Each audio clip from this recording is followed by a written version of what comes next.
4 kilometre pickup location எவன் போவான் 4 kilometre? வர்றதெல்லாம் 150 ரூபா 120 ரூபா 130 ரூபா ஆர்டர். இதுல 4 கிலோமீட்டர் சும்மா போங்க வண்டி இல்லை அப்படின்னா எப்படி போக முடியும்? மனசாட்சியோட பேசணும் யாரா இருந்தாலும். இப்ப கடைசி 4 ஆர்டர் கொடுத்து 130 160 180 தான். இப்ப அடுத்த ஆர்டர் 139 ரூபா வந்திருக்கு. 130 140 ரூபாய்க்கு போய் 150 ரூபா போய் இதுல நமக்கு போறதுக்கு 4 கிலோமீட்டர் எம்டி. அதுக்கு காசு தர மாட்டாங்க. அங்கிருந்து டிராபிக்ல 1 மணி நேரம் 1/2 மணி நேரம் சுத்தி அடிச்சு கடைசியில் 150 ரூபா வாங்கி உட்காந்துட்டு இருந்தா நல்லாவா இருக்கும்? என்ன யோசிக்கிறது சொல்றேன், இது கால் பண்ணி சொல்றேன். இந்த மாதிரி லாஸ்ட் 3 ஆர்டருமே 150 ரூபா தான் வந்திருக்கு. இந்த ஆர்டரும் 150 ரூபா 130 ரூபா தான் வந்திருக்கு. இப்படியே ஓட்டிட்டு இருக்க முடியுங்களா டிராபிக்ல அப்படின்னு சொன்னா, பிக்கப் மட்டும் 4 கிலோமீட்டர் காட்டுதுங்க, எம்டிஏ போக முடியுமான்னு கேட்டா பிக்கப் 2.5 கிலோமீட்டர் தான் போங்க அப்படிங்கிறாங்க. நம்ம என்ன பிளைட் மாதிரி ஏறி இறங்கிட்டு இருக்கோம் 3 கிலோமீட்டருக்கு. மனசாட்சியோட பேசுறோம். வண்டி இல்ல கொஞ்சம் பிஸியா இருக்கு போங்க அப்படின்னா என்னப்பா? நாங்களும் மனுஷங்க தானே. 10 லட்சம் 5 லட்சம் வண்டியை போட்டு வண்டியை வாங்கி உட்காந்துட்டு இருந்தா 100 ரூபாய்க்கு ஆர்டரை ஓட்டி அதுல பெட்ரோலுக்கும் வண்டிக்கும் போக நமக்கு எவ்வளவு கிடைக்கும்?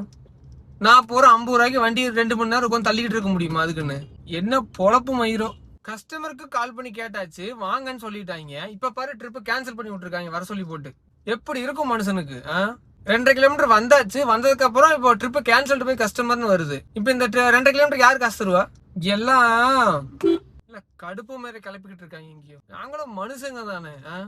உங்காம திங்காம தூங்காம ஓட்டிட்டு இருந்தா இது அடுத்த 158 ரூபா. இல்ல என்ன பொழப்புனே தெரிய மாட்டேது. 130 130 ஓட்டுறக்கு எதுக்கியா வர்றான் வண்டியை தூக்கிட்டு 10 லட்சம் வண்டியை போட்டு? உன்னை இவங்களை கூப்பிடணும். எங்க வர சொல்றாங்க? இது 5 கிலோமீட்டர் பிக்கப்பு. சத்தியமா போக மாட்டேன் நான். பிக்கப் இப்ப நான் எங்க இருக்கேன்னா புளியங்குளத்துல இருக்கேன். இப்ப நான் இருக்கிறது புளியங்குளத்துல அந்த விநாயகர் கோயில் கேட்டு இருக்கேன். அங்க இருந்து பிக்கப் எங்க போட்டிருக்காங்க அப்படின்னா பாப்பநாயக்கம்பாளையம் ராமகிருஷ்ணா காலேஜ் கிட்ட போட்டிருக்காங்க பிக்கப். இங்க இருந்து 5 கிலோமீட்டர் போக முடியுமா 100 ரூபாய்க்கு? மனுஷங்களா வேற ஏதாச்சாப்பா? இதான் மறுபடியும் பாருங்க, ட்ரிப்பு கேன்சல் போய் கஸ்டமர் புக் பண்றாங்க. வண்டி லாங்ல இருந்து வருதுன்னு தெரிஞ்சா கஸ்டமர் கேன்சல் பண்ணிடுறாங்க. அடுத்த ஆர்டர் வந்திருக்கு 363 ரூபா. சனிக்கிழமை ஆர்டர் நிறைய வந்துட்டு இருக்கு. ஆனால் எவ்வளவு பிக்கப் லொகேஷன் இருக்குன்னு பார்க்கணும். பக்கத்துல வண்டி இல்லைன்னு சொல்லிட்டு தூரமா 5 கிலோமீட்டர் 6 கிலோமீட்டர் இருக்கிற வண்டி புக் பண்ணி விட்றாங்க. கஸ்டமர் என்ன பண்றாங்க, வண்டி வர்றதுக்கு 1/2 மணி நேரம் ஆயிருன்னு சொல்லிட்டு 5 கிலோமீட்டரா வண்டி வர்றதுக்கு 1/2 மணி நேரம் ஆகும்னு சொல்லிட்டு வேற வண்டி புக் பண்ணலாம்னு சொல்லிட்டு ஆர்டர் கேன்சல் பண்ணிட்டு மறுபடியும் புக் பண்றாங்க கஸ்டமர்.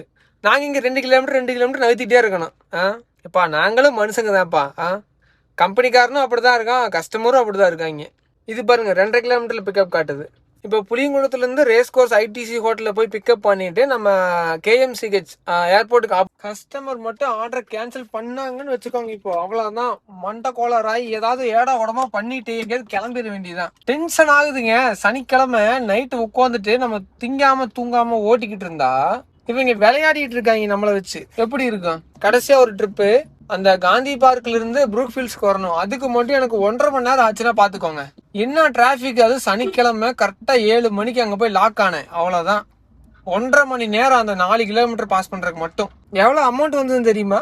174 ரூபா 15 பைசா வந்துச்சு. கஸ்டமர் 200 ரூபாய்க்கு கொடுத்துட்டு கேஜ் இருக்கலான்னு கேட்டாங்க. மனசாட்சியே இல்லாம கொடுத்தேன். பேலன்ஸ் 20 ரூபா கொடுத்தேன். ஓகேப்பா போதும்னாங்க. என்ன வாழ்க்கைன்னு தெரிய மாட்டேதுப்பா. ஒரு நல்ல நிலைமைக்கு வரலான்னு காசை போட்டு ஒரு பிசினஸ் பண்ணணும் அப்படின்னா ஏன்டா பிசினஸ் பண்றோம், பேசாம காசே போடாம சிவனியான்னு தின்னமா தூங்கணுமான்னு இருந்துக்கலாங்கிற மாதிரி தோணுது. ஒன்னும் பண்றவன் ஒண்ணுமே முடியலீங்க. டெய்லி 3000 ரூபாய்க்கு ஓட்டி கம்பெனிக்கு 200 ரூபா கொடுத்து கேஸுக்கு 700 ரூபா கொடுத்து பேலன்ஸ் பாத்தீங்கன்னா ஒரு 1200 ரூபாயில இருந்து 1500 ரூபா தான் நிக்குது. அதுல நம்ம சாப்பாடு செலவெல்லாம் போச்சுன்னா 1000 ரூபா 1200 ரூபா தான் நிக்குது ப்ராஃபிட்டே.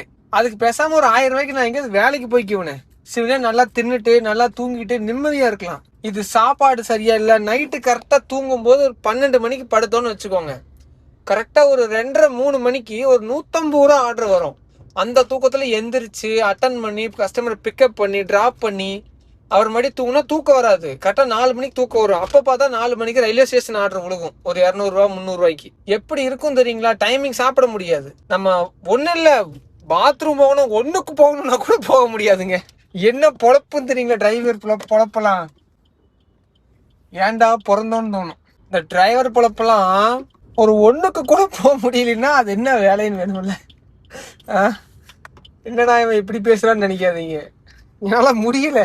டிரைவர் பொழப்புலாம் ஐயோ, நாய் பொழப்பும் கூட பாத்திரல, டிரைவர் வேலை மட்டும் பார்க்க முடியாது. பின்னாடி ஒரு சவுண்டு வருது கீச்சு கீச்சுன்னு. அது என்னடான்னு பாருங்கன்னு ஷோரூம்ல கொடுத்தான். அவன் என்னங்கிறான், வண்டியை தூக்கி வானத்துல வச்சு ஓட்டி பார்த்தான். இது வந்து வீல் பேரிங் போச்சு, சாக்கப் சேர்லாம் போச்சு, ஒரு 24,000 ஆகும் அப்படிங்கிறான். எப்பா நான் 10 நாள் ஓட்டி சம்பாதிக்கிற காசப்பா 24,000.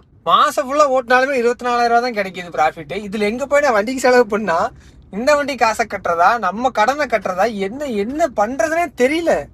ஒண்ணுமே பண்ண முடியாது. சரியா, டாக்ஸி பிசினஸ் பொறுத்த வரைக்கும் வர்றதுக்கும் போறதுக்கும் சரியா இருக்குது. நமக்கும் 10 ரூபா கிடைக்காது, மத்தவங்களுக்கும் 10 ரூபா கிடைக்காது. ஓட்டுறமா கடன் கட்டுறமா, ஓட்டுறமா கடன் கட்டுறமா, அப்படியே தான் போயிட்டு இருக்கோம். இதுலயும் அந்த சரக்கு அடிக்கிறவங்க, தம் அடிக்கிறவங்க, நாளைக்கு 10 டைம் கடையில் ஜூஸ் குடிக்கிறவங்க, இவங்க எல்லாம் வந்து டீ அடிக்கிறாங்க பாரு, தினம் 10 டைம் டீ குடிப்பாங்க. அதில் மட்டும் செலவு பண்ணி பழகிட்டாங்கன்னா அவ்வளவுதான். அவங்களாம் எப்படிதான் மிச்சம் பண்றாங்கன்னு தெரியலையே. இதுக்கு நான் சாப்பாடு கூட வீட்டுல இருந்து கொண்டு வந்து வச்சு சாப்பிட்டுட்டு இருக்கேன் 2 நாளைக்கு. இப்படி பண்ணி என்னால பொழப்புத்தனம் பண்ண முடியல. இதுல தாராள மனசா செலவு பண்ணி டீ குடிச்சு, தம் அடிச்சு, சரக்கு அடிச்சு எப்படி டாக்ஸி பிசினஸ் ஓட்டுறாங்கன்னு தெரியலையே. அதான் வர்றதுக்கும் போறதுக்கும் சரியா இருக்கும். 1 ரூபா கூட மிச்சம் பண்ண முடியாது. யாரும் இந்த வண்டி எடுக்கிறேன், எந்த வண்டி எடுக்கலாம்லாம் கேட்காதீங்க என்கிட்ட. யாராச்சும் இந்த கமெண்ட்ஸ்ல வந்துட்டு எந்த வண்டி ப்ரோ எடுக்கலாம், எவ்வளோ ப்ரோ ஏர்னிங்ஸ் வருது, எந்த லொக்கேஷன்ல ஓட்டலாம் ப்ரோன்னுலாம் கேட்டாதீங்க. யாருமே வண்டி எடுக்காதீங்க, யாரும் ஓட்டாதீங்க. பேசாம ஒரு 500 ரூபாய்க்கு டெய்லி எங்கேயாவது வேலை கிடைச்சா தயவு செஞ்சு போயிருங்க. சரியா, அவ்வளோதான் நான் சொல்லுவேன். வேணாம், போதும் வேணாம். அது இப்போ நம்ம போகிறது எந்த ஏரியா? Airport area. அங்கே போய் வண்டியை போட்டால் நாளைக்கு காலையில் 10 மணிக்கு ஆர்டர் வரும். அது வரைக்கும் அவ்வளோதான். இப்போ மணி கரெக்டாக 9 மணி. நீ நாளைக்கு காலையில் 9 மணிக்கு தான் ஆர்டர் வரும். அங்கே போய் வண்டியை போட்டோம்னா நீ அங்கே போய் ட்ராப் பண்ணிவிட்டு அங்கேருந்து பக்கத்தில் ஒரு 5-6 கிலோமீட்டர் தள்ளி பீளமேடோ சிங்காநல்லூரோ வந்தோம் அப்படின்னா தான் அடுத்த ஆர்டர் கிடைக்கும். அந்த எம்டிக்கும் காசு தர மாட்டாங்க. ஒன்றுமே பண்ண முடியாதுங்க. தயவு செஞ்சு டிரைவர் தொழில், டாக்ஸி எல்லாம் வேண்டவே வேண்டாம், விட்டுருங்க. சரியா?